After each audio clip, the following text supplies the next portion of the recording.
Hi friends, welcome back to our channel. ఇవాళ మన special వచ్చేసి కరివేపాకు రైస్. కరివేపాకుని ఇలా మనము ఆయిల్ వేసి వేయించుకోవాలి. దీనికి కారానికి తగ్గట్టు పచ్చిమిర్చిని కూడా ఇలా ఆయిల్లో వేయించి పక్కన పెట్టుకోవాలి. ఈ రెండింటిని చల్లారినాక గ్రైండ్ చేసుకోవాలి. ఇదిగోండి ఫ్రెండ్స్, పచ్చిమిర్చిని కరివేపాకుని కొంచెం వాటర్ యాడ్ చేసుకొని ఇలా మెత్తగా పేస్ట్ లాగా చేసుకోవాలి. దాని తర్వాత అదే కళాయిలోకి కొంచెం ఆయిల్,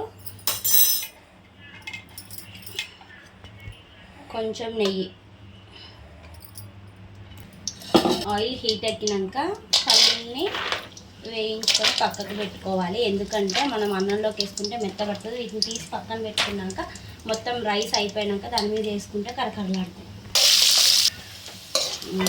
వేగిపోయినాయి ఫ్రెండ్స్. వీటిని ఇప్పుడు మనం పక్కకు చేసుకోవాలి. 2 ఎండుమిర్చి,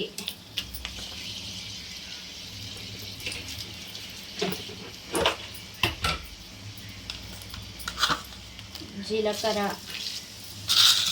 శనగపప్పు, ఆవాలు వీటిని ఫ్రై అవ్వనివ్వాలి. ఎర్రగా అయిపోయినాయి కొంచెం. అప్పుడు మనం ముందుగానే దంచి పెట్టుకున్న వెల్లుల్లిని కూడా ఇందులో వేసేసుకోవాలి.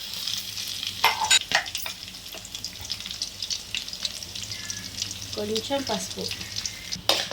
ఇప్పుడు మనం ముందుగానే మిక్సీ పట్టుకున్న ఈ మిశ్రమం కూడా ఇందులో వేసుకోవాలి. మన టేస్ట్కి తగ్గంత ఉప్పు. దీన్ని ఒక 10 మినిట్స్ ఈ వాటర్ అంతా అబ్జర్వ్ అయ్యే వరకు ఉంచుకోవాలి మీడియం ఫ్లేమ్ మీద. ఆయిల్ పైకి తేలింది ఫ్రెండ్స్. ఇప్పుడు మనం ముందుగానే ప్రిపేర్ చేసుకున్న రైస్ని కూడా, అంటే ఉడికించి పెట్టుకున్న రైస్ని కూడా ఇందులో వేసేసుకోవాలి.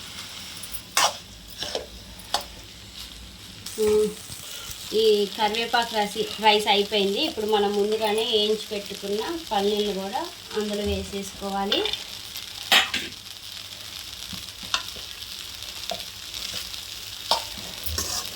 కరివేపాకు రైస్ ఈజ్ రెడీ. ట్రై చేయండి. హెల్త్కి కూడా చాలా మంచిది. హెయిర్ గ్రోత్ కూడా ఉంటుంది, అరుగుదల కూడా ఉంటుంది. కరివేపాకు రైస్ ఈజ్ రెడీ. నా ఛానల్ని లైక్ చేయండి, షేర్ చేయండి, సబ్స్క్రైబ్ చేయండి. Okay friends, bye.